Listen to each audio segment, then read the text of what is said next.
Assalamualaikum warahmatullahi wabarakatuh. Perkenalkan, nama saya Olga Sucianjani, NPM 21100000108. Di sini saya akan memaparkan materi mengenai apa yang sudah saya pelajari di pertemuan 1 sampai 7 mengenai antropologi hukum.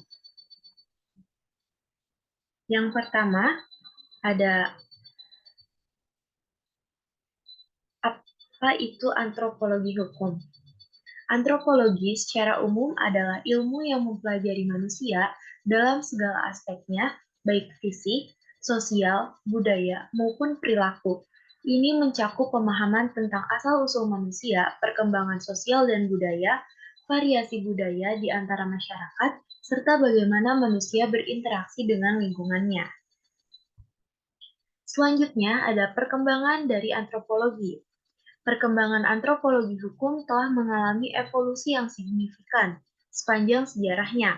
Awalnya, fokus utamanya adalah pada penelitian tentang sistem hukum tradisional di masyarakat non-Barat.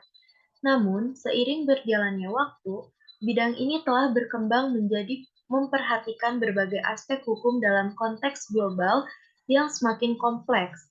Perkembangan ini meliputi yang pertama ada pendekatan komparatif, yaitu studi antropologi hukum yang telah meluas ke berbagai masyarakat dan budaya di seluruh dunia dengan cara membandingkan sistem hukum tradisional dengan hukum modern. Yang kedua ada pengakuan terhadap budaya lokal. Yang ketiga ada globalisasi dan transnasionalisasi, yaitu fokus penelitian semakin meluas ke aspek-aspek hukum yang berkaitan dengan globalisasi, transnasionalisme, migrasi, dan perdagangan internasional. Yang keempat ada hubungan antar hukum dan identitas. Yang kelima ada interdisiplinaritas, dan yang keenam ada advokasi dan aktivisme. Selanjutnya ada cabang antropologi. Cabang antropologi hukum juga dikenal sebagai antropologi hukum atau antropologi hukum dan keadilan. Adalah bidang dalam antropologi yang mempelajari interaksi antara sistem hukum, keadilan, dan budaya.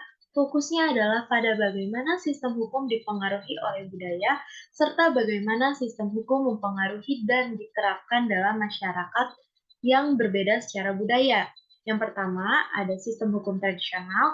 Yang kedua, ada pembentukan hukum identitas. Yang ketiga, konflik hukum dan budaya.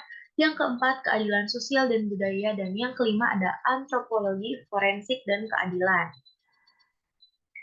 Selanjutnya ada antropologi fisik. Antropologi fisik adalah cabang dari antropologi yang mempelajari aspek fisik, biologis, dan evolusi manusia. Ini melibatkan pemahaman tentang perubahan morfologi, genetika, adaptasi biologis, dan variasi dalam spesies manusia. Melalui penelitian dalam berbagai area ini, antropologi fisik membantu memahami kompleksitas evolusi manusia, variasi fisik, dan interaksi antar faktor-faktor biologis dan lingkungan dalam membentuk spesies manusia. Selanjutnya ada antropologi budaya. Antropologi budaya adalah cabang dari antropologi yang mempelajari kebudayaan manusia dalam berbagai bentuknya. Ini mencakup keyakinan, nilai, norma, praktik, institusi, dan ekspresi budaya yang memiliki dan dibagikan oleh suatu kelompok manusia. Tujuan utama antropologi budaya adalah untuk memahami kompleksitas kehidupan manusia dari perspektif budaya yang beragam.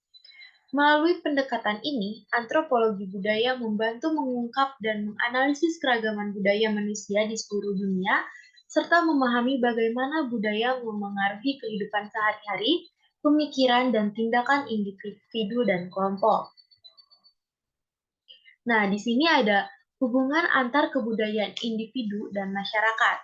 Hubungan antara kebudayaan individu dan masyarakat sangat kompleks dan saling terkait satu sama lain. Berikut adalah beberapa cara di mana ketiganya saling terhubung. Yang pertama, ada pengaruh kebudayaan terhadap individu dan masyarakat. Yang kedua, ada interaksi individu dalam konteks kebudayaan. Yang ketiga, dinamika perubahan kebudayaan. Yang keempat, refleksi masyarakat dalam individu. Dengan demikian, Hubungan antara kebudayaan, individu, dan masyarakat adalah dinamis dan saling memengaruhi.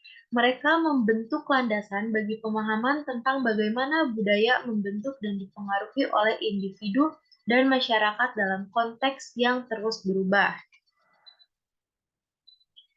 Mungkin segitu saja yang dapat saya sampaikan. Mohon maaf bila banyak kekurangan. Wassalamualaikum warahmatullahi wabarakatuh.